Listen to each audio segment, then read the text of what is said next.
Charlie. the replica ones. Lucky men. You got Actually, anyone who's on the back of of this one? Yeah, yep. Joe Jovetic. Sweet. This is an old. This is an. Yeah. Jovetic with a Y.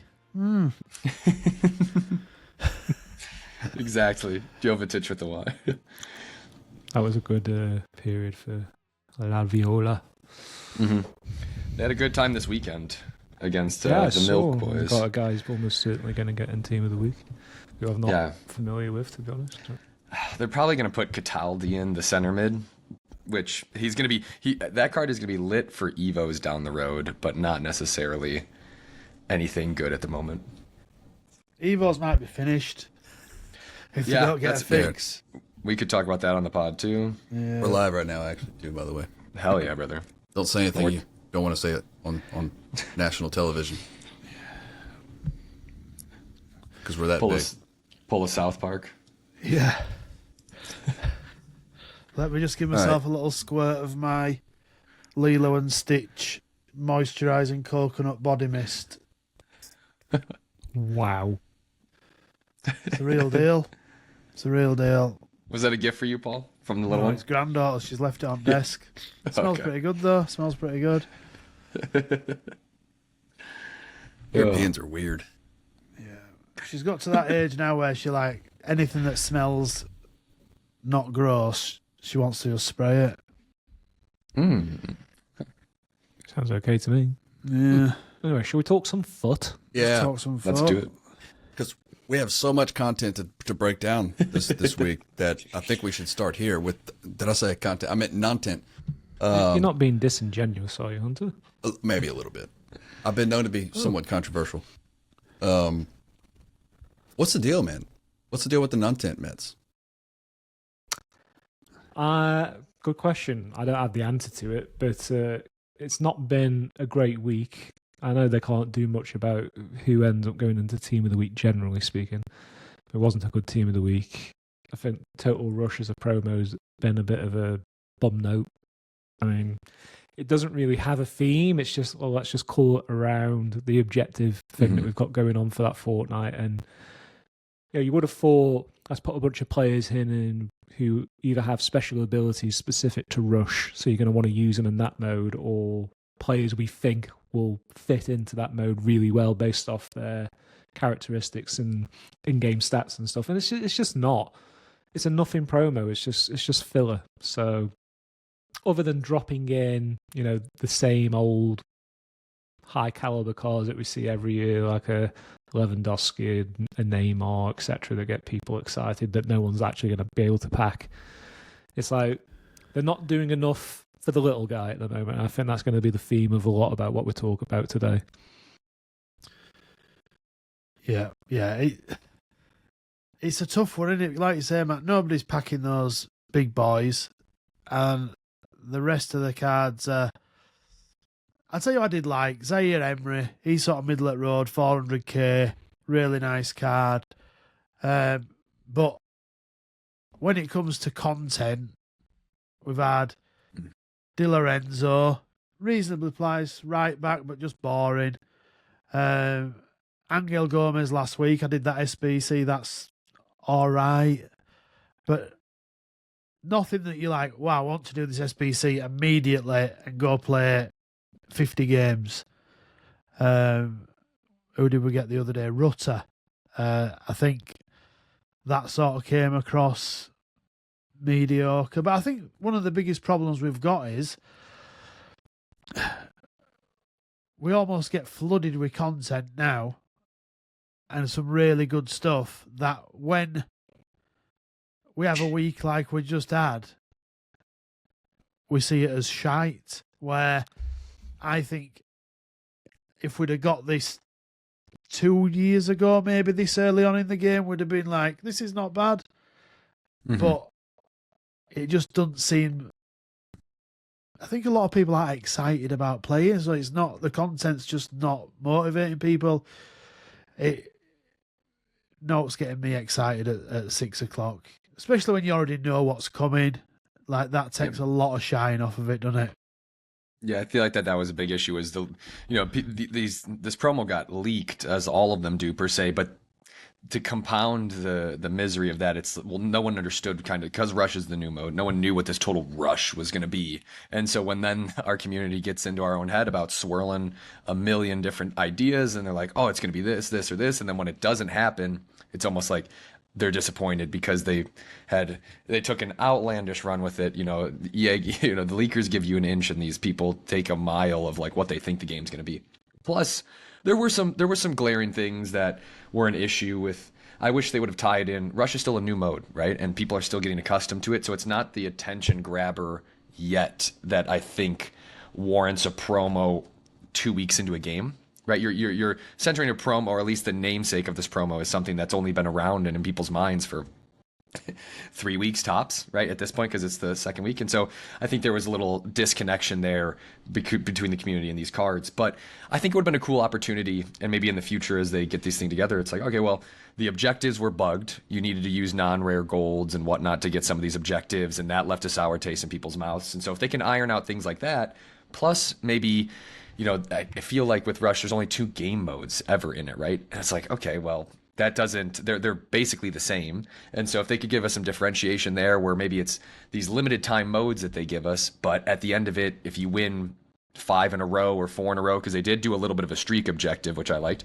You win 4 in a row, 5 in a row with them, with you and your mates, you get the objective card, and do it that way, kind of like a smaller daily knockout tournament type style that can help people feel like, oh, okay, no, there's not only a competitive aspect, but then there's also a motivation to play, and then you can also do your other objectives in it while you have this other gratification. I do think that just people didn't think that the time was worth it for the cards when it came to the menu screens.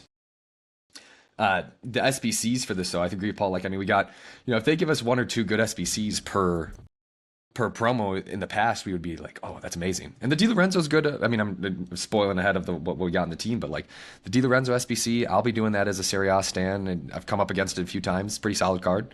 Not any crazy value like the Thuram, but we can't. As a community, we can't benchmark every SBC to that Thuram SBC, even though we're going to moving forward. Yeah, Thuram's one of them that they throw out there that everybody's going to do. But if there were 4 or 5 of those type of SBCs, we'd soon get sick of playing those type of cards, wouldn't it? And it just boosts the power curve so much. That Angel Gomez, I just mentioned him before, he costs next to nothing, 2 squads, really low rated, and it's a nice card. I'm surprised how good he is. I've been playing him at Cam, and he's been really nice. He's fast, like really nice left stick dribbling. His passing's decent. Just if you've not done him and you've just got loads of 81s and 82s lying about, go get him done, because he's really agile, like that sort of nimble, fast Cam. But he's also got some decent defending as well, so he nips in and takes the ball back. He's not the strongest, but he's a decent card. The appeal of that card is that he's multi-positional, so he's CDM, CM, and CAM. Yeah. And he's not a game changer right now, but he's low enough rated, and his stats broadly distributed enough whereby he'll certainly be upgradable to something good at a later point. So it's more of a playing the long game with that one, I think. Didn't see that one knocking around in Rivals or Weekend League at all, but I can see there will be a time when that one's going to be very useful, and it was next to nothing, so a bit of a no-brainer to do, right? Yeah. And I like we'll see, we'll revisit this, someone mark this down in our pod or whatnot, but we can revisit in a couple weeks. But I do kind of like the foresight that EA do have of, they do realize, hey, if we want some creativity in squads, someone like the Gomez that has the England link plus the Ligue 1 link, which at some point they're going to start to continue to develop. I do like them focusing on some players that have squad building potential going forward. And I know Gomez is the old man U boy. Like, it's not like he hasn't had a bunch of cards in the past few FIFAs, so the recycling crowd can come in all they want, yada yada yada. That said, I do like where it's positioned and positioned us, and I think that they've done a decent job with that, with the objectives and SBCs that they've dropped in the first few weeks, and hopefully that continues But I could see that card being really useful when Ligue 1 takes over. Right now, it seems to be a Serie A focus from EA. Let's see when Ligue 1 comes down the road. It's been a lot of MLS focus too. They got the new game mode out today with MLS. A lot of Spanish focus, but that's kind of that new theme, right? The world tour that they're doing seems to be Spanish this season in Fill me in, MLS. because I've obviously missed the 6 o'clock stuff. So what's this we're talking about? There's a new Rush game mode that's built around MLS. It's Yeah, Okay. it Give me gives a a second. reason.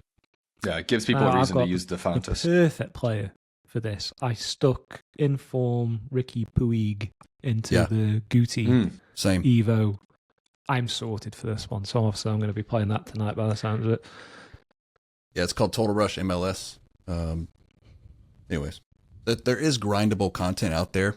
I just don't think the player SBCs are out there. And I think what's really going on here, looking around Twitter, is a lot of the trading communities are frustrated because there's very little market movement. And we have basically all weekend, the market was dead. And gold cards, especially on PC, are getting annihilated. I was buying 88s for 8K last night. That's because you guys have the hacker shit going on the PC. Everybody always says that, but like they I don't know, have I know. any examples. But Well, it's the game. I'm pretty confident it's like you just jump into the game, and because of that, they're getting like the packs and whatnot, and they're not actually playing any of them. there was a guy hacking earlier who played on PC. It was in co-op, and he didn't have a cursor above any of his players. I guess he had that. There's a hack apparently where you can have your team play on Ultimate for you. You don't have to do anything. Yeah, I Could can do see with that for fucking Holy qualifying shit. next week. Class. Paul's like, where can I get a PC? Yeah. Yeah. Uh, But yeah, let's. What was I going to say? Oh, so they had a server notes. That's what I wanted to mention before we get on to the rest of the content. Did you guys see the server notes where they nerfed the amount of rush points that were being given out because they were giving out more than intended? Well, they were giving us Oh. like 12. There was a They were game giving where us, I like, got 28,000 points. Yeah, no, I have this one. What is was happening? this was before that. That's where I'm going with this. So originally they had a server notes release saying that they were giving out more than intended rush points, and the very next day they came out with these new rush modes with bonuses for goals or certain positions or ranks, and we were getting like 25,000 points a round. Yeah. What are they doing over It's there? like one department not been speaking to the other one. Like we have to slow this down. Then the Or content two different guys managers come in the and same go, department aren't talking to each There other. we go. No, Every goal yeah. you score, you get 800 rush points. Yeah, we had 22,000, 25,000 per game. It was crazy. I got to 140 in like 8 games, Yeah. maybe Yeah, I less. cleared all those objectives in double quick time. It was great. It's the first time I've enjoyed playing Rush, to be honest. It was nice finishing rush and having like an 84 plus player picked to open each time. So it was nice. Now I wonder I'm- what the sweet spot is there, right, guys? Like, I wonder what the sweet spot is for how many games of Rush would you want to play related to objectives at this point, because it's such a new mode. Like, I think it was before that, it was way too many. Like, I didn't want to have to play like 20 games of Rush, and Yeah. I like the mode, but at the same time, like, it's way too much. 4 or 5 is probably too little for what EA are trying to do, but yeah, right around the 8 spot, 8 to 10 might not be bad. I want a pack or two every other game. Like, even if it's a 75 double or something, I want to get something from just playing Rush with those fucking retards in drop-ins. Instead of pack or two, it sounded like a breed of A bird or bird. something. Yeah. Paradise. All the Packatoo. I feel like Paul would own a cockatoo. I could absolutely see that. Just I've been It wouldn't known have a to, typical cockatoo I've been sound though. known It'd to be fuck like, them out of a cockatoo. Bringing it back round to Rush, though, I think Sorry. the mode has a bit of an identity crisis, and this is connected to what Wise was just saying about how much are you willing to sort of invest in it. I think the matches are too long. You know, it's called Rush, but it's not fast. It takes almost as long, if not as long, as a regular match to play, because every time the ball goes out of play, you get a splash screen. It takes like 5 seconds, and the clock stops. And it's like, fucking Americans. it needs to be like just constantly running, or just make the match time shorter. Like, I shouldn't have to be spending 15 to 20 minutes to play a game of Rush. And why is it called Rush if it's not quick? It's just like, It's all the celebrations and all that shit. It just takes too long. and people can doesn't it? celebrate and drag it out and this and that, and it's just whatever. I feel like Rush has totally just taken the fun out of celebrations in regular games because you do it so much in Rush. It's like when you score in Rivals, you're like, fuck it, whatever, skip. Oh, some of the like tandem celebrations they do. Yeah, are they're pretty kinda cool. Yeah. Yeah. I can't believe I just said I that. don't I'm mind fucking seeing 44 years old, and I'm saying that Fucking fucking nerd. There was Paul a, loves playing leapfrog with his buddies in the tandem. Yeah. There was Tandem a selling. rush mode that came out in the last week. I can't remember what it was called, but it was one that basically enabled you to put in Evo defenders. I can't remember what it was called. Oh, the defender But- only one. I know which one you're talking about. Yeah. But you didn't. It wasn't restricted to just defenders, though. You could pick other players. It was just encouraging you to like Evo defenders in that mode. And the amount of times whereby literally you do a drop in and all 4 players pick centre backs, and then you play against a team of strikers, you can't win that. That's absolute nonsense. And I don't want to come on here every week and say the same old shit about Rush, but people are just like, they're too dumb and they're too selfish for this game mode to be a success in terms of public matches. Like, this has to be like a very organised, team-based thing, and then it's a decent experience. But every game I play, I either like win 10-0 or lose 10-0. There's like no in between. No, you're right. All I you think that, need. that might just be the nature of this game, or like of the new mode, right? People figuring out if they want to play it or not. Go ahead, Paul. What were you saying? I've said it before. What it does is it exposes us to all the players we don't get to see because of where we're sort of pigeonholed into in Rivals and Weekend League. These are the people who have never qualified for Weekend League, could never win 4 in a row to qualify for the old Weekend League when it was 40 odd games, who were in Division 10 all year, don't know much about football. Like, the amount of times people just like, they just constantly run offside. I'm going to be the striker. I'm going to stand up the far end of the field and keep asking you to pass to me whilst I'm in an offside position and make 0 attempt to beat the offside trap. It's just full of numpties, but I think that's probably the majority of people who play the game, unfortunately, and we just don't get to see them because of where we're at. And I'm not saying like we're elite or anything, we're far from it, but we're in a banding of player that's experienced. We know football to a degree, how it kind of should be played, and certainly know how the systems of offside work, and you just don't get that in Rush. There's too many dickheads playing it, whether they're pissed up or they're just absolute brain dead. The amount of times I've sent like bad messages to people playing Rush greatly outweighs that I get in any other mode. That is hilarious. We got If someone's just like, why are you picking have to see those.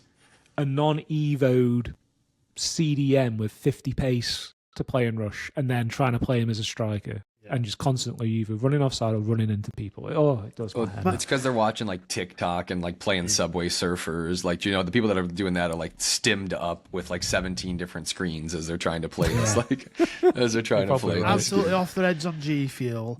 Yeah. Like, just. But you know my tactic, and it's been working really well for Rush.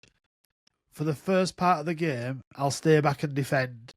I'm always a defender. And in most my head. I people actually quite don't do enjoy it, that. If you stay back and defend, you'll go 4 or 5 goals in front, and then you're like, "Fuck it, then it doesn't matter. We're already going to win this, so let's." I'll people start rubber banding and Rush pretty quick. Yeah, you'll get people out of there, but it is like I want to see these people in division rivals and in we'll foot never see 'em. champs. We will These same never see people. 'em. Well, not yet. Now that SB, MM keeps them way away from people like us, unfortunately. How nice would it be to play those people in qualifiers? Well, Even that's in what's, friendlies though. That Evo Lounge in friendlies has been horrendous for me. It's so fucking sweaty. Everybody I play is a demon, or at least on my level. I have yet to play that. I mean, I'm like halfway through that Evo, which you got to get 24 wins, I believe, which is a lot. I might be halfway through, and I don't think I've slapped anybody. Every game's been by like 1 goal or you know, tied going to overtime. It's very frustrating, the skill-based matchmaking in friendlies.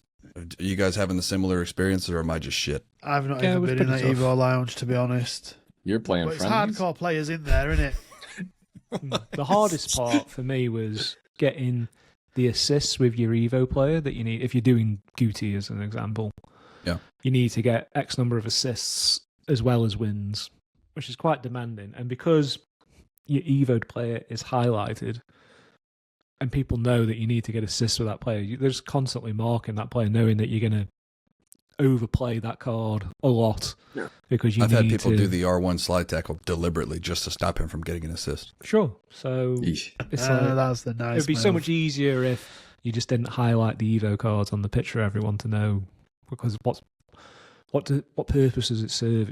It's an annoyance anyway, like the shit you get at the beginning of the game that I know you can turn off with all the player roles that appear on the screen and stuff. But it's just like the amount of times I think I'm controlling a player because that Evo icon's above their head. I'm not controlling them at all. It does my head in so much. Yeah, little quality of life things that they could do to make our life easier, but they don't. C'est la vie. Yeah, well, in the spirit of people not being happy with the game, Paul, you mentioned you saw a lot of normally positive content creators being unusually negative this week. Yeah, well, I went on Twitter today and my feed was just full of people complaining about the game. Some of it was yesterday evening, some of it today. It's the worst game they've ever made. Like, That's just not true. So much negativity around it. And I sort of get why people are struggling with it. Mm-hmm. Last week, when I was trying to qualify, I was like, how the fuck am I playing these people of this level over and over? And it took me four attempts to qualify. Each week before that, I've qualified no problem. And then the fourth attempt, I win 4 out of 5. So I think people are getting those struggles. Then they're getting into Weekend League, Rebound Simulator, all sorts of crazy shit going on. And it's just annoying people, I think. And as well, I think people are almost burnt out of this game already. Which, all those games are rivals, all that fucking about in Weekend League, and very little good rewards coming back in your way, especially for the middle of the road sort of people like myself who, you know, might win half of the games in champs. I wouldn't call that Div middle of the road. Div Yeah, 4, Div 5, Yeah. Div 4 or whatever. Or if you're even lower than that, you're getting even But you're worse not, but, like, rewards. Yeah, it's interesting. You're in D3 though, correct me, or D2? What are you in actually in Rivals, Paul? 3 or 4. Well, you can't either get of those. relegated from 3. And so I feel like this year there's been this, and like because of that, that's the case, right? Like even if because I'm winning one game, losing one game in D3 Rivals all the time, right? Like they have got that aspect down with how to be frustrated about it. And I think that this year is a marked shift of people that are in our bracket, which I do think is probably like a top 10%. I'm not joking, not trying to make us sound like you said, a lead or anything. I just thinking about the player base that's out there of Ultimate Team. And it is becoming one of those things where it's very seldom, you maybe have one game in 10, this is anecdotal of course, where you feel like you have an easy game, right? And in the past, maybe you felt like you had 3 or 4 games out of 10 that were easier and that, gave you some reprisal there. But because the bands have gotten tighter of who you're playing against, and because we're high rivals and that translates over to the Weekend League, and because Weekend League is now even more filtered from the scrubs because of the qualification points, it's, we're playing a lot better players more often. That's taking more effort out of us. And people are going to have to come to grips with the fact that it's like, yeah, you're right. I don't feel incentivized, or I don't want to play more games than I have to of this, but I'm going to have to play more games to get what the rewards were that I was used to in the past.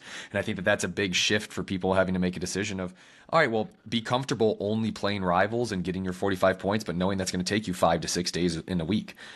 Or just play Weekend League and know that you are rolling the die there. And, 1 week you might win 6, you might even not qualify. And then the other time you might win 9. And I think that that's different for people who expected to be able to do everything in the past. Like, I think that we're seeing that so different in FC 25. Yeah. And I think it is a lot. And I think if you're having to create content on this game as well, Because I think, like, even Boras, who's usually super positive, like, I think I saw him complaining. Like, if you're having to play this sort of high level all the time and there's no chill, because there isn't any chill anywhere, especially if you're a Div 3, Div 2 plus player, there's no chill. And you're having to just grind your ass off. And EA aren't helping out with any necessarily great fun content. People are getting sick and tired. And I think the patch, people were expecting something miraculous, I think, with the patch, and it's changed things a little bit. It seems a little bit easier to play now, but there's just a lot of, the clips that you see on, is it Footwatch and accounts like that, just like random bullshit clips that have happened. Yeah. Like, I'd used to watch those and just laugh. Now I can create my own most days. Yeah, do you know what I mean? Is true. Yeah. There's a Rebounds whole, are really economy tough. around complaining about not just FC25, but every video game, especially if it's like an annual iteration type game like a Call of Duty or an FC, that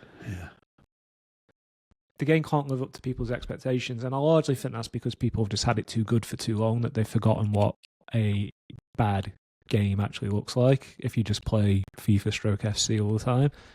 Every year the game comes out with its issues, and then you start comparing it to like PES 20 years ago, or God forbid one of the early FIFAs like Road to World Cup 98, and it's just like, well, this is pointless.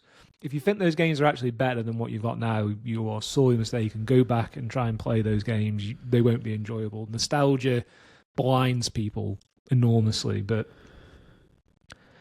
when you pump out a game every year and you're not starting from scratch, not even close, you're just iterating on the previous years, basically, you're not going to get an enormous amount of change. It's not going to be miraculously different or better than the one before. That hasn't happened in such a long time, and they can't take the risk, really, of doing it at this point, because if you destabilise the game to the point where everyone legitimately thinks it's bad, you're costing sales in packs, you're costing sales in next year's iteration of the game. It just creates chaos, and maybe it's a little bit lazy to think they can get away with just making these minor iterative new versions of the game every year, but that's just the way it is, and it's not going to be different. But the sophistication levels of this game, even with all its flaws, is so much further ahead than the games of yore that you think you still love, that you wouldn't play them, or you'd still be playing them now and not playing FC25, quite frankly. But people are definitely making money about all this, complaining online all the time about the state of the game and making content around glitches and stuff that only half a dozen people actually see, but then it gets shared with 1 million people and everyone thinks it's a big problem. It's not. Most games you don't have any issues whatsoever. It's just like, just get a grip, guys. It's not nearly as bad as people think it is. I know we're moaning a lot on this episode, so I'm contradicting myself ever so slightly, but we're just trying to shed light on issues and hopefully improve them and iron them out. But the game is solid. I enjoyed playing the game a lot, but a lot of the issues, like the ones we've touched on so far tonight, or within EA's control, it's how they utilise certain game modes. It's the expectations they put on casual players to commit so much of their time to the game. That's stuff they can change at the drop of a hat if they wanted to. It's not the core game that's the issue, generally speaking. And hopefully listeners too, it's a there's also a lot of personal perspective that need to be had on this. Like, some of the stuff is mindset of feeling too stretched in a game, and it's like that, as much as you would like some of the things to be streamlined, that's you. That's a subjective thing. Yeah. There are people out there that have the time to do it, and I'm not bemoaning the point, and it is different than the past, and as things change, there's always there's pain points around changing the mindset, but it's to Matt's point, like, you're losing a little bit of nostalgia, but the game's different now. And honestly, I will say, probably a decent amount for the better. The community is definitely not better now than it was back, and that's a big issue, right? Like, and so I feel like that there's some conflation sometimes between, is the game bad? Is this a community issue? And it's there's it's a holistic thing. But talking about that point, I actually, and I know you guys you had a good gameplay pod last time, but I kind of like where the gameplay's at a little bit better than what it was, a couple weeks ago. I like the fact, and I was talking a little earlier there, and maybe this made it in or didn't, but I like that. I feel like I have more control over my attack. The game feels like it's definitely faster, feels faster, and I know I didn't get a chance to talk about that last week, but feels faster, but at the same time, I like that aspect of it. I do feel like my attacking AI is better. And so if we can continue to have that come along with maybe fixing some of the unrealistic rebounds, I tell you the truth, I don't think I don't think this is in a bad state by any means to play and enjoy. Yeah, I do think it has got better than it was 2 weeks ago, for sure. I think before this patch, attacking any sort of attack just seemed difficult. Like trying to get opportunities with the way the AI defending was just impossible. And I do feel like it's better. We've got used to it, but I just do feel like there's a little bit more movement in the attack. Sorry, we've been really negative here, but I do want to, before we go any further, last week I was saying that I was really negative about qualifying, but after I qualified, I was like, do you know what? This is what we've been crying out for ages. Five games, daily knockout. You're not really limited to the amount of times you can try and qualify. You win 2 games, you get 700 points or whatever, so it doesn't take much to have another go at qualifying. So, at my level, I'm quite happy grinding to qualify. Do you know what I mean? If I've got to do that. But if you're not quite my level and you've no chance of qualifying, that really sucks. And I think they will change that. I think they might knock it down to 2 wins maybe for next season. But George from our Discord, he got 10 wins last week, 9 wins. He got 11, I think. And he just couldn't qualify this week. That's crazy. And then he eventually did qualify and got like half a win maybe. Like, really struggled. I think he got 4 maybe, 7, 6, something like that. But it was, for somebody to go from 11 to not being able to qualify. To not being able to qualify, or it taking 4 times, like that's a the thing. Huge jump. Well, what do we think that's down to? Do we think it's down to the improvement in people's squads, making it more difficult? Or is it more casual players are dropping off because they're frustrated with all the time sink activity that EA they're not forcing anyone to do, but they know damn well that people have the FOMO, are going to try and do everything when they probably should only be doing like half of what's available to them. They're going to do the rush content, they're going to do squad battles, rivals, and weekend league. And that grind is killer. I mean, not everyone has the time to do that. They're going to go and do something else, I think. Teams have got so much better, haven't they?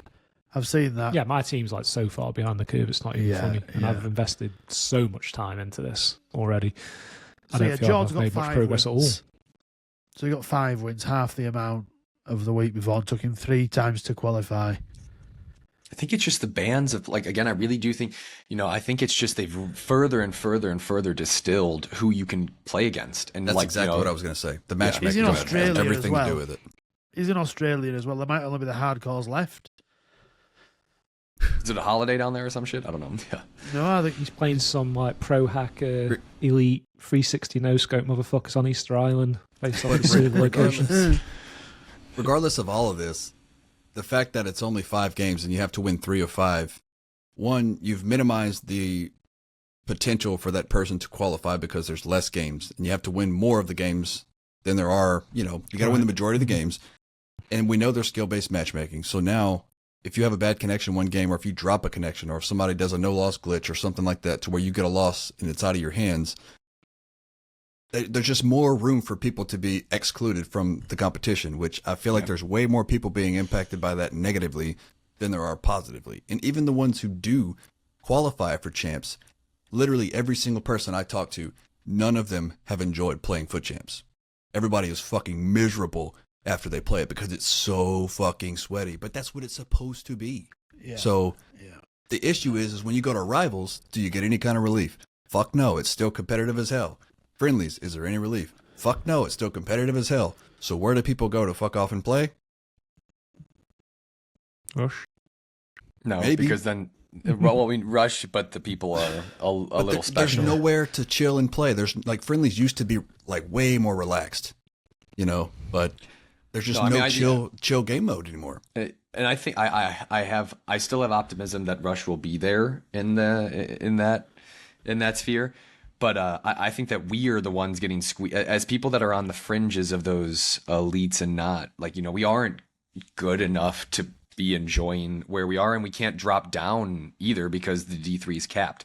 So these are all interesting. The interworkings of the EA mind of why they did this is interesting because it does feel that it gives these content creators, like Paul was mentioning, an easier outlet to criticize some things, some of it rightly, some of it wrongly, and their player base is roughly in the same position, and so everybody's getting this groupthink going, and we'll see where it pans out. But again, still a decent. I think we might see rivals as people continue to play more, and those people that weren't in D3 to start out, as they continue to climb up the pub stomp their way through Division 6, 7, and come up into 3. I think that'll feel better, especially around the holidays maybe. But again, that's kind of a long way out. We still have 8 weeks till then. So. Yeah.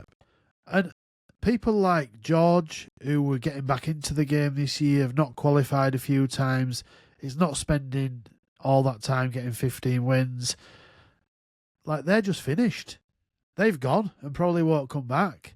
And how many of those people are there that have, like, you know, I'll play a little bit. I'll qualify for weekend league once a week and play some weekend, play some the odd time if I've got time on a weekend. Like, they can't do that anymore, and they're not putting 15 games in during the week or 15 wins in during the week to get those rewards. It's just in a weird spot, and they'll fix it. They've created a pickle. We'll for definitely themselves. fix it because they have to. They can't. Yeah, when the player numbers start dropping, they'll Let it remove carry this on. requirement entirely. But the way it currently is, are we basically saying that they should remove qualification?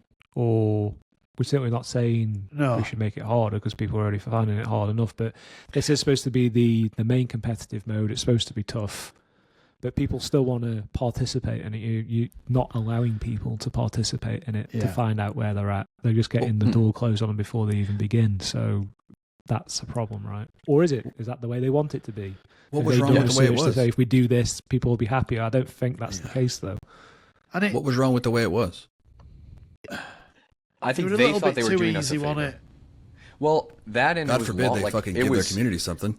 It was hypothetically longer, right? And I think that that's where they saw it as like, oh, you know, 10, it's these 10 or 10 games or whatever to qualify there, when really people were able to do it so much quicker because the band of matchmaking was larger.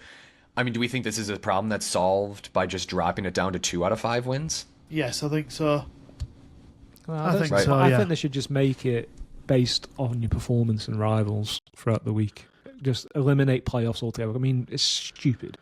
Actually, I agree with People I agree with don't you, want to Matt. play more games, but when you play less games, you've got less opportunity or less margin for error in terms of qualifying, right? I kind of if we want to bridge the gap of what I said a little earlier with the perspective of individuals that are like, we have to do both, right? We have to do the upgraded rewards and rivals, and we have to do the foot champs. I think if you get upgraded rewards in your rivals, to your point, Matt, maybe that's the one that then allows you to get into foot champs, no question asked, no qualification, like a straight qualification. Absolutely. Yeah. If I do You my shouldn't have to 5 do wins, both. right? Yeah, like if I do my 5 wins, sign me up. Like I get my 15 points for rivals, that's fine.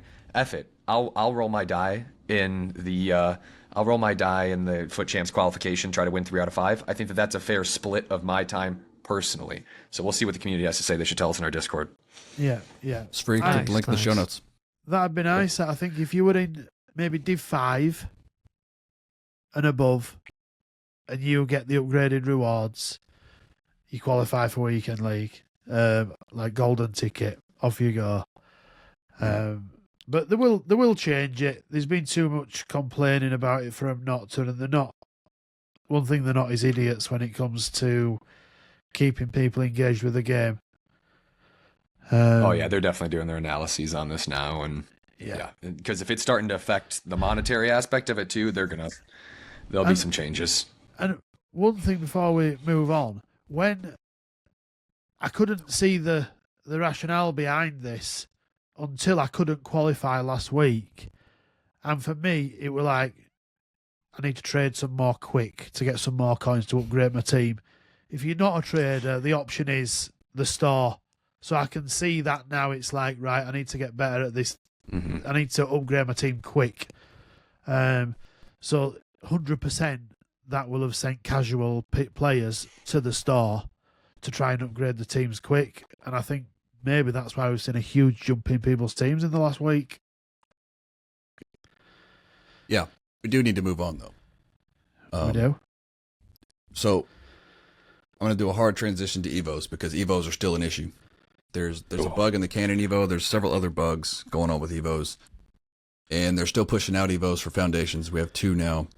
I don't think there was any new ones today. But I feel like there's more Evos than there was last year. Great. But with more Evos, we got more problems.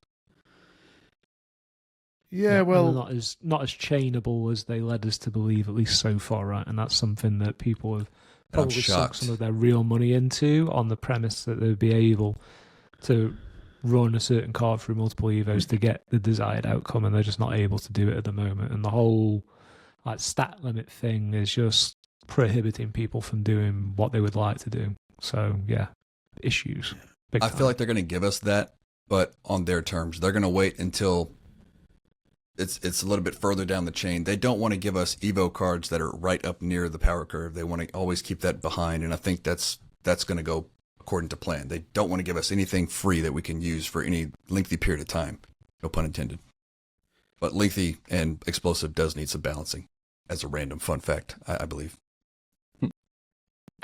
yeah, I think I know Matt probably disagrees, but Hey, I'm playing the opposite of the way I normally play at the moment, so I don't have a whole lot to complain about in relation to. I'm actually enjoying more explosive players, which I wouldn't go near last year. But I haven't found a means whereby, other than defensively, that lengthy players are worth a damn at this point, because I'm not like a counter-attack player, so they don't suit the way I play.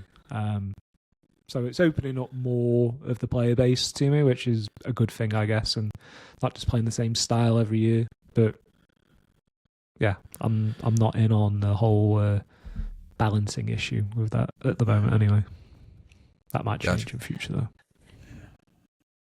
Wise? Yeah, I think that is one. It's a bummer. I have a buddy that really enjoys Evos, and that's like one of the main things he looks forward to, and has been, he's been a little down about the fact that the frequency of Evos were so great, like pre-release, like when we got the pre-orders and stuff, there were some great Evos there. That all was going really swimmingly, and the cadence was good. And then because of this issue, like you guys mentioned, because there's this bug I wonder what they're working on behind the scenes with it, and why they've been so tentative about releasing these Evos. Because it did make it seem like they were selling it last year that you'd be able to upgrade players so much quicker. Like your chains of Evos would be able to, like Paul's. What's the guy on your team that the Hollywood or not Hollywood? Smallwood, yeah. Which hilarious that he became super expensive because his name is Richie Smallwood, Dick Smallwood. That's crazy. Yeah.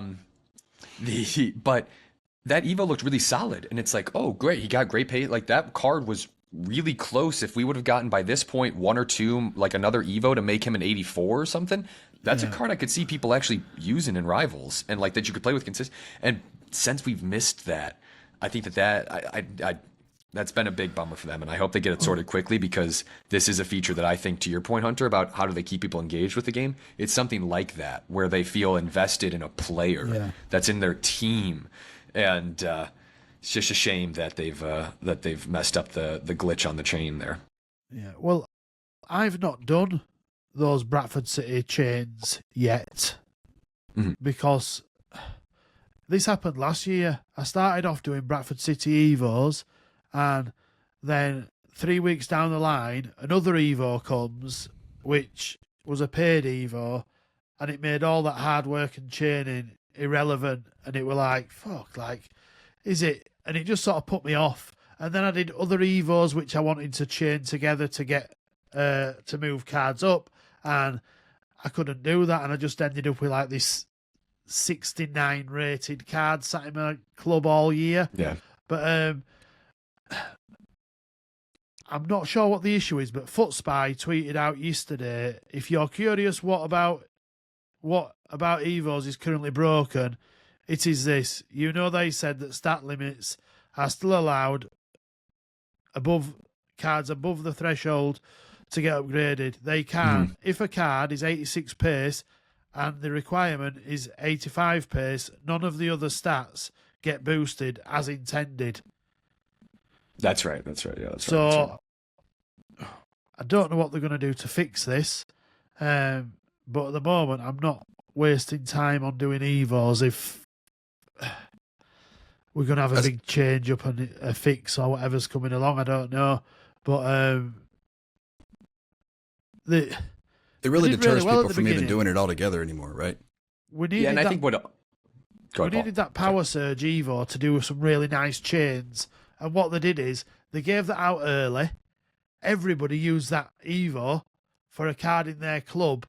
Like I did a Bradford City right back who was a silver. I thought, this is phenomenal. Use a Power Surge or Glow Up. But anyway, I used that Evo straight away.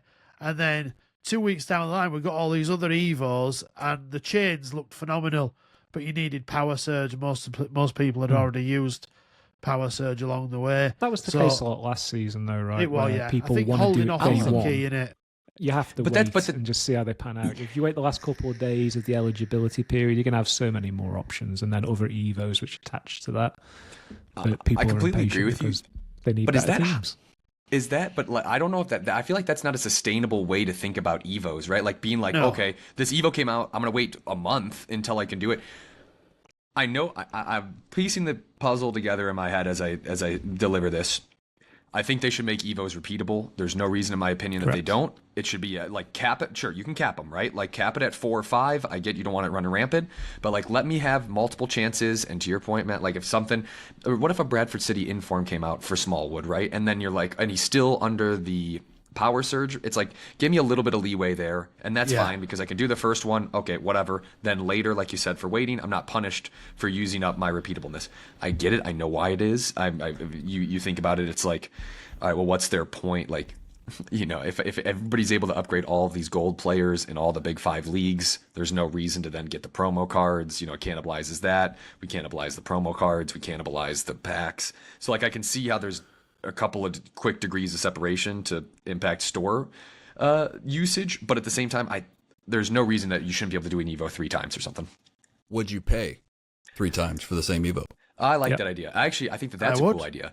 The first time is free, the second time is 15K, the third time is 50K, the fourth time is 100K, like or something like that. Just keep it the same price every time. Yeah, I would love to be able to get these Bradford City bronze cards up to 75 rated gold, like level.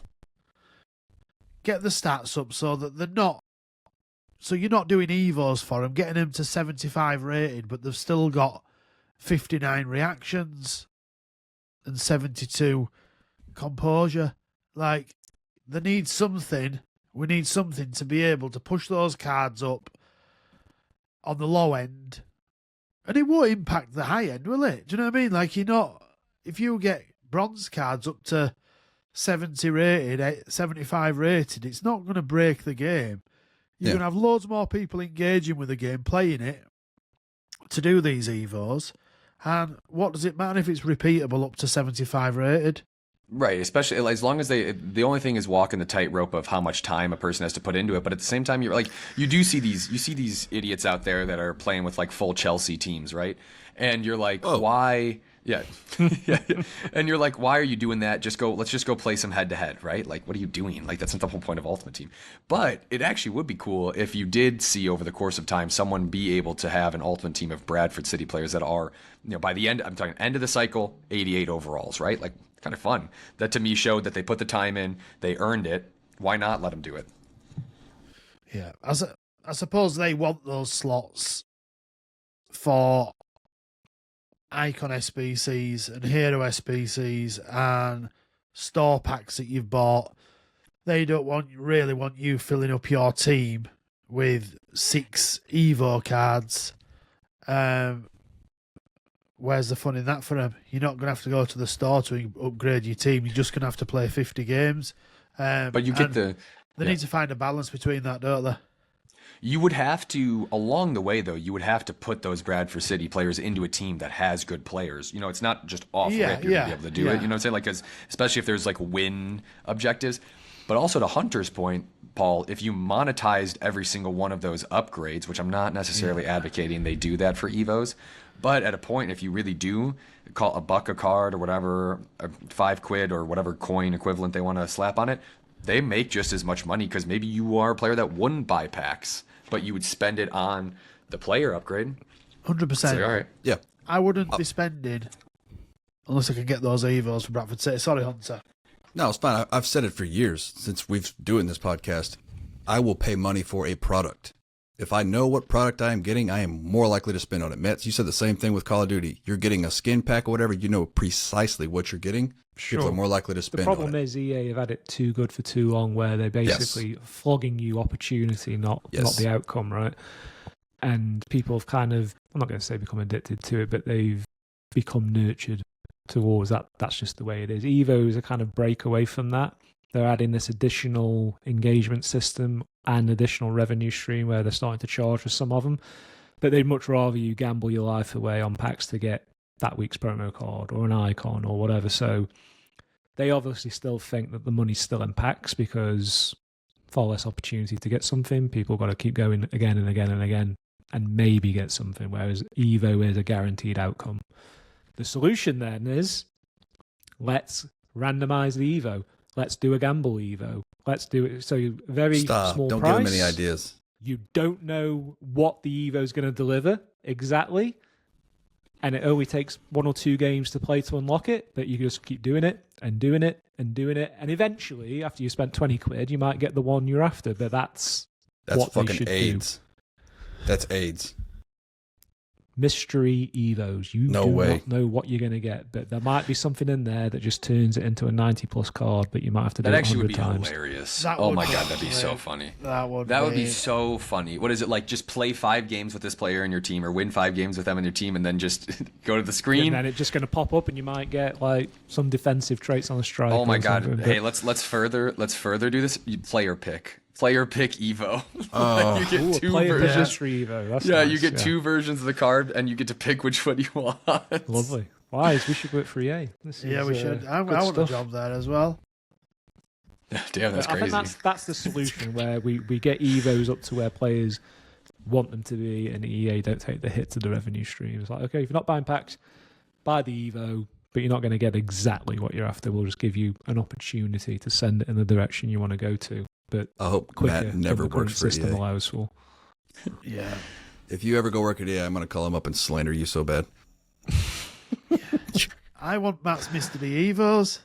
It's actually kind of a Yeah. cool I idea. tell It's you a what, really if cool they ever idea. bring that to the game, they need to call them Matt's Mystery Evos in the That'd be store. fucking Thank dope. you, gents. I would do it if it was named after Matt.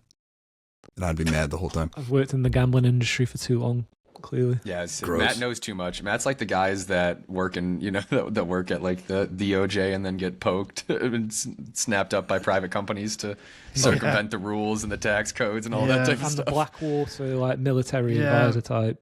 Mm. Yeah, you're the guy Ex-government that the He's a fucking mercenary is Sackler what he spoke is. to at the FDA. Yeah. There you go. Jesus Christ. Hey, maybe Somebody watch needs to be a whistleblower, though. Then he'll probably just jump out of a building. That's what you got to Um, call the episode anyway. Matt's Mystery Evos. Yeah. That's actually a really good title. That's perfect title.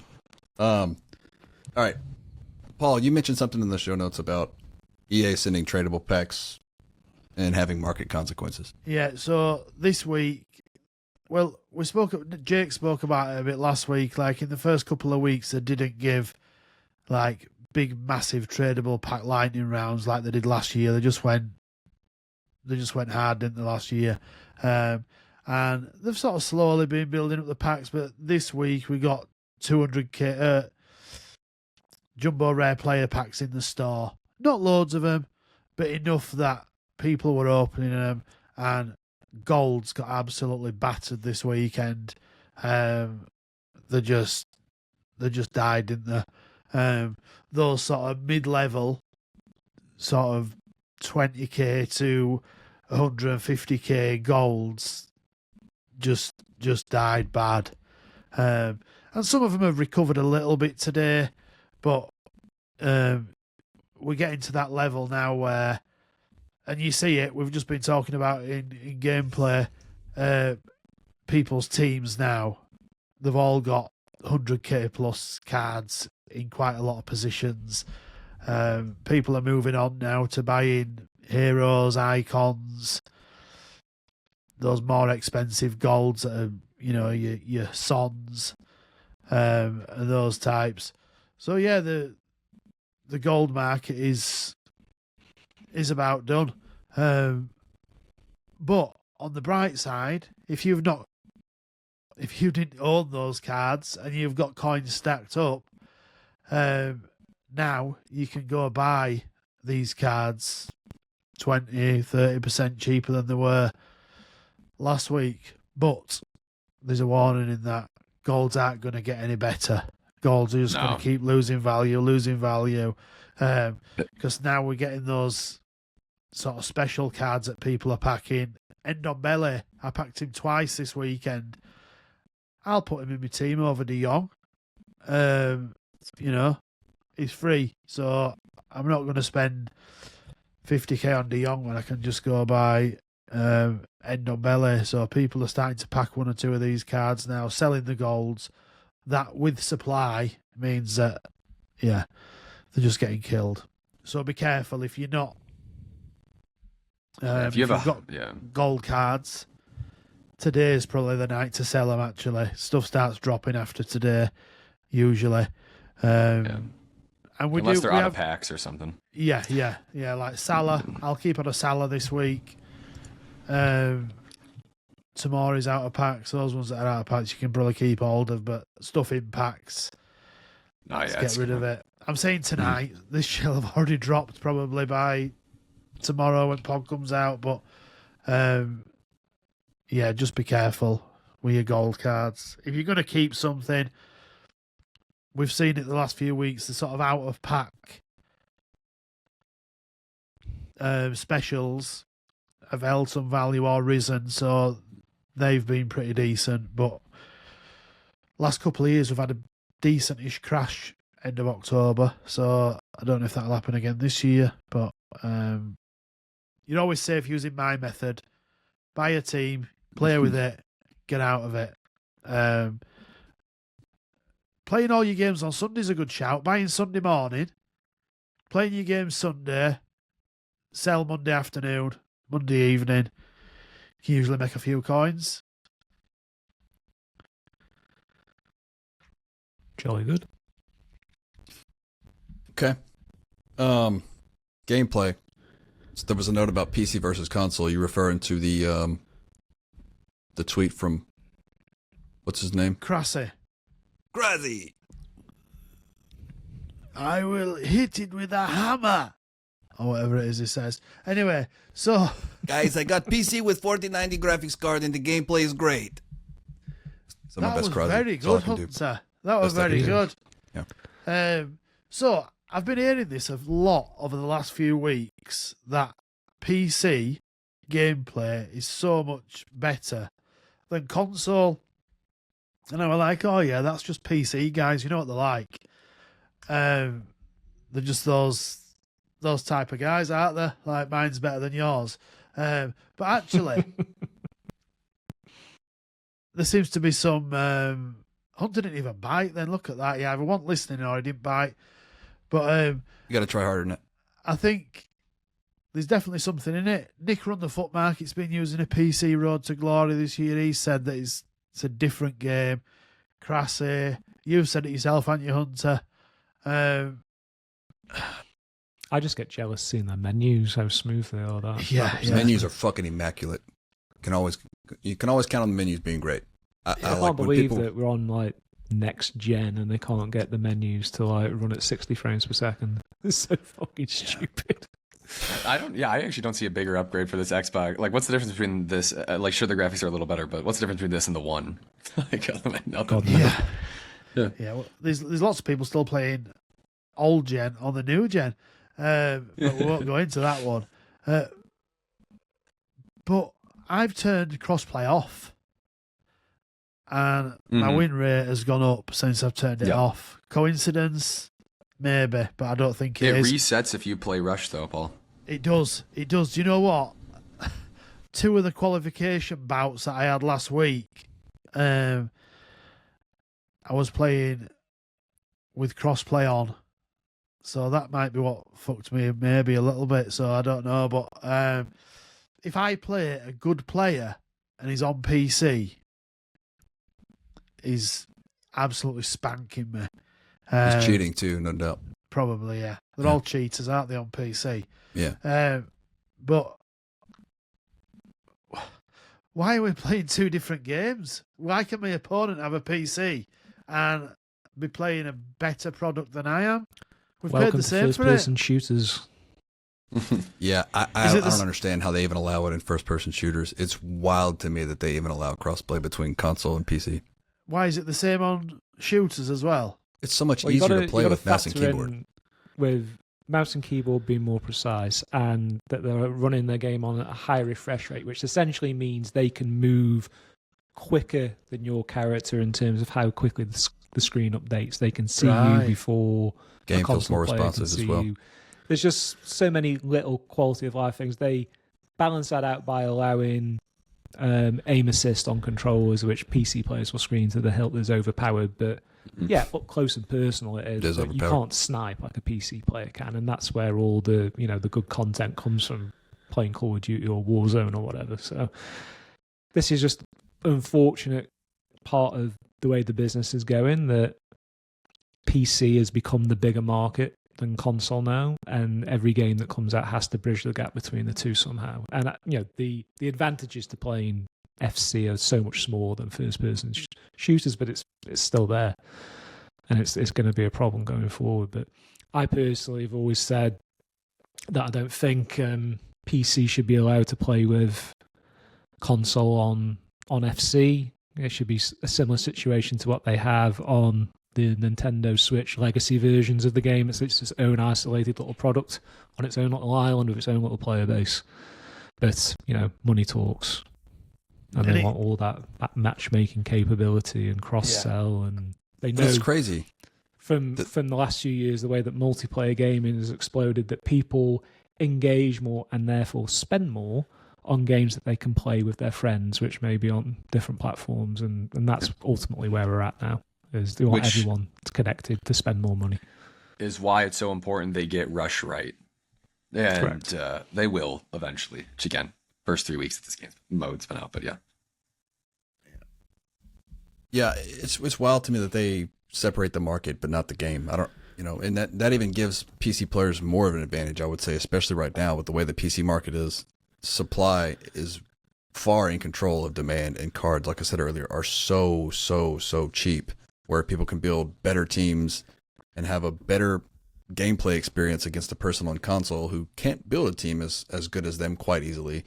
And they have, I don't know, I've heard console players say it otherwise, say that PC players have input delay inserted by the game, which that sounds like a massive conspiracy theory, which I'm not against a conspiracy theory, but there's absolutely zero proof of that. So I don't know. I don't notice a difference when I play PC and console players. So yeah, and if you can trade a little bit and you're on PC, you're at a huge advantage, aren't you? Because you can make coins hand over fist. You've not as much competition as you have on on console. Like, I've been making 100K a day and not even trying. yeah, and that's a lot of coins. And like you say, you've not even been trying. Like, you could really, really grind, couldn't you, and just make ridiculous amounts in the next few weeks. And don't get me wrong, the cards on PC are rarer, so they're probably going to be more expensive, those big boys. But Certain if you ones. can make coins at that sort of rate, because they are rarer, the fluctuation trading must be absolutely mental on PC, especially on a weekend when there's loads of demand. Cards get really, really rare. I bet you can make ridiculous amounts, which, you know, and you've got a better gameplay. I was asking Hunter questions about what I needed to be able to play FIFA on PC today. But if that's the case, loads of people will move over and start playing it on PC. You should all join the PC Master Race. Yeah. No Yeah. thanks. Come on, Mets. I know you want to. I'd be more than happy to have a gaming PC if I didn't like using Apple Macs. I don't want to have a Mac for my like day-to-day use and then have to have a separate PC for my gaming. That's a pain in the ass. So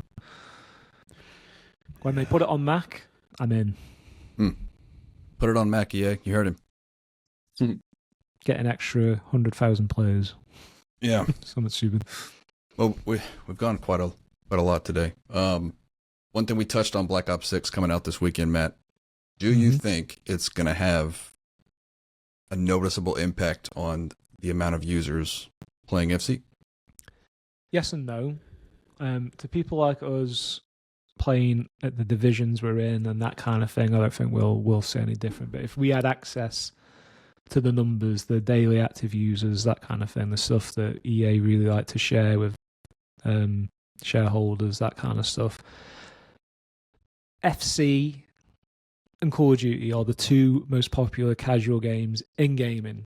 These are the ones that are top of the sales charts every year.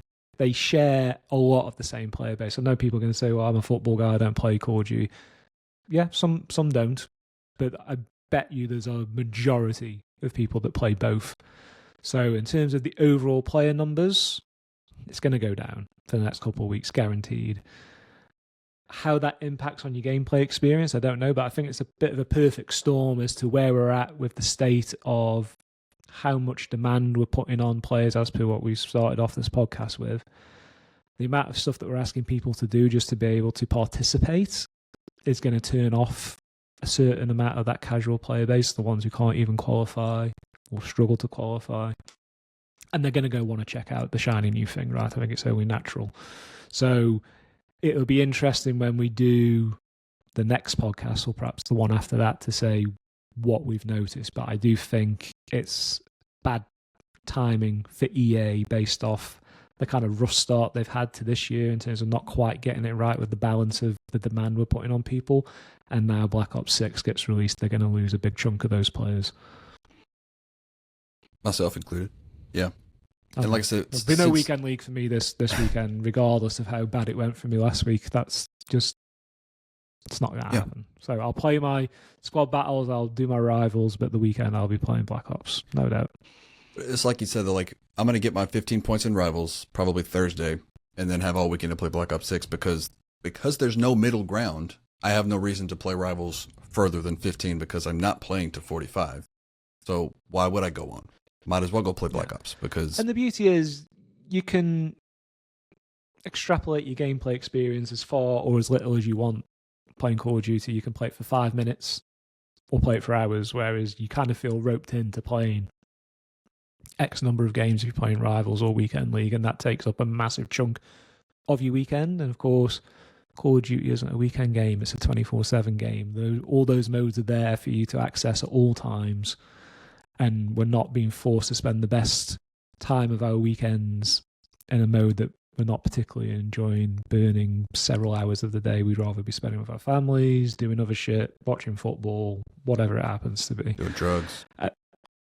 And that's, you know, we're coming back to the same old complaints we have year in, year out. Why did they make us burn off so much of the weekend when that's the time we want to be doing other things? Really, that key mode should be in the week. Stretch it out all week. make it a thing. But the weekend, they should expect more people to fall off because people have a life. And it's not just those who are working people, it's kids who are a big part of this player base. They want to be out doing other things, spending time with their friends, going places, chasing girls or boys, whatever you're into. They don't just want to be just rocking weekend league for like 5 or 6 hours. It's stupid. I can't believe we're still sort of stuck in this mindset. And then, of course, when you go through all that effort to play your rivals, so you can then try and qualify, and then you don't, you just feel like you've really wasted a fuck load of your spare time. And this is the issue I think EA are going to struggle with when not a competitor in the sense of it being a football game, but it's another competitor for your available time and therefore your spending money. It's going to just jump in and take a big chunk of those players away. So, yeah, next couple of podcasts will be interesting to see if we see any difference, or at least in the wider aspect with social media or whatever, how the discourse is going there. We'll report back in a couple of weeks. Okay. Well, being that this portion of the podcast is going to be for Patreon only, we did get a request to do like an off-topic each week, and I think they were talking about like what movies are we watching, or what movies have we watched, what shows are we watching, what are we enjoying at the moment? Does anybody know off the top of their head what shows you're watching right now that you're really enjoying? Snowfall, BBC. It's a bit of an oldish one. 7 seasons. It's about the crack epidemic and how the CIA flooded the USA with cocaine and funded the war in Nicaragua. Sandinistas and Contras. There's a good show on Netflix about that as well. Yeah, some good ones. That's a good one. I know the story, but this specific thing's very, very, very good. Love is Blind. Been watching a bit of that with our lass. Look, man, get a man that can do both, man. Get a man that can do both. You I'm not sure what's that about. I don't know. Sure if I'm going to ask. It's They don't About see blind each other people? for they don't see No, each no, no. other It's for about the blind first 6 people, weeks. and they sit across from each other. They just talk to each other, see if they like each other. And they propose before they see each other, and then they try and make it work, and then Oh, that's they have to decide if they're going to get married or not. no. It's all right. That's a no from me. There's no way I could do that. Okay. We'll I unpack gotta know what that the at a later aesthetics date. are. We'll unpack that at a later pod. Yeah, I better go. Yeah. Okay. I've been watching The Old Man. It's pretty good. It's with Jeff Bridges. Yeah, Yeah, very I've seen that quickly for me, Maths UK, Married at First Sight. The missus got me into that recently, but it's actually pretty hilarious. So that's cool. Couple of things on Netflix recently. Monsters, the Lyle and Yeah. Eric Menendez stories, Yeah. phenomenal. Definitely watch that if you liked Dharma. That's really cool. And more I didn't like recently, Dharma. Series 2 of Ancient Apocalypse, I think it's called, with Graham Hancock. Hancock, thank you. Yeah. If you like listening to that kind of stuff on Joe Rogan, you'll get a kick out of that. It's really, it's semi-conspirial, but also fact-based at the same time. So it's fun whether you believe it or not. So Yeah, it is good. really good stuff. I didn't know there were a second season. I'm all in though. Yeah, you'll like it. No doubt. Wise. Yeah. Well, I've been watching. Glad you asked. No, just kidding. A lot of sports, but no, on Apple TV, Pachinko is a really good show. That's Pornhub really neat. mostly. Um, right, exactly. Brazzers. Yeah, websites that I can't. Is our audience 18 plus? No. Trying to think. Yeah, no. Pachinko. It's a show about kind of Japanese, Koreans in Imperial Japan back in the day that then kind of straddles two lines of like 1920s and then 1980s in The Descendant. Nope. You can't say that about the stuff that I watched the first season of Slow Horses recently, actually, if we're going to talk about British shows. That was There's a pretty new good. season out right now, I think, Yeah, too. I'm way behind, but I like thought that the first season was pretty good. That's a good one. Great winter show. And other than that, no, I don't think I have anything in the pop culture realm. I'll disappoint people about the so I'm missing out. Oh, actually, no. Really good show that I've been watching. I can't believe I almost forgot to mention it. The Penguin on HBO. It's about it's set in the DC universe. I'd actually highly recommend it. Like Haven't a got around lot. to that yet, but- Kind of like it's very Sopranos-esque, and it's not, do not think of it as a superhero, like, if you have MCU fatigue or superhero movie fatigue, this is not it. This is a great, like, mafia drama. It's noir, very good. Noir. Nice. Cool. All right. That's it. We'll catch you guys next week. Anything else from anybody real quick? Hurry. Cool. Have fun. Yeah. Don't listen to us miserable bastards. Enjoy Go your and have grind, fun. bitches. You are a miserable bastard. Later.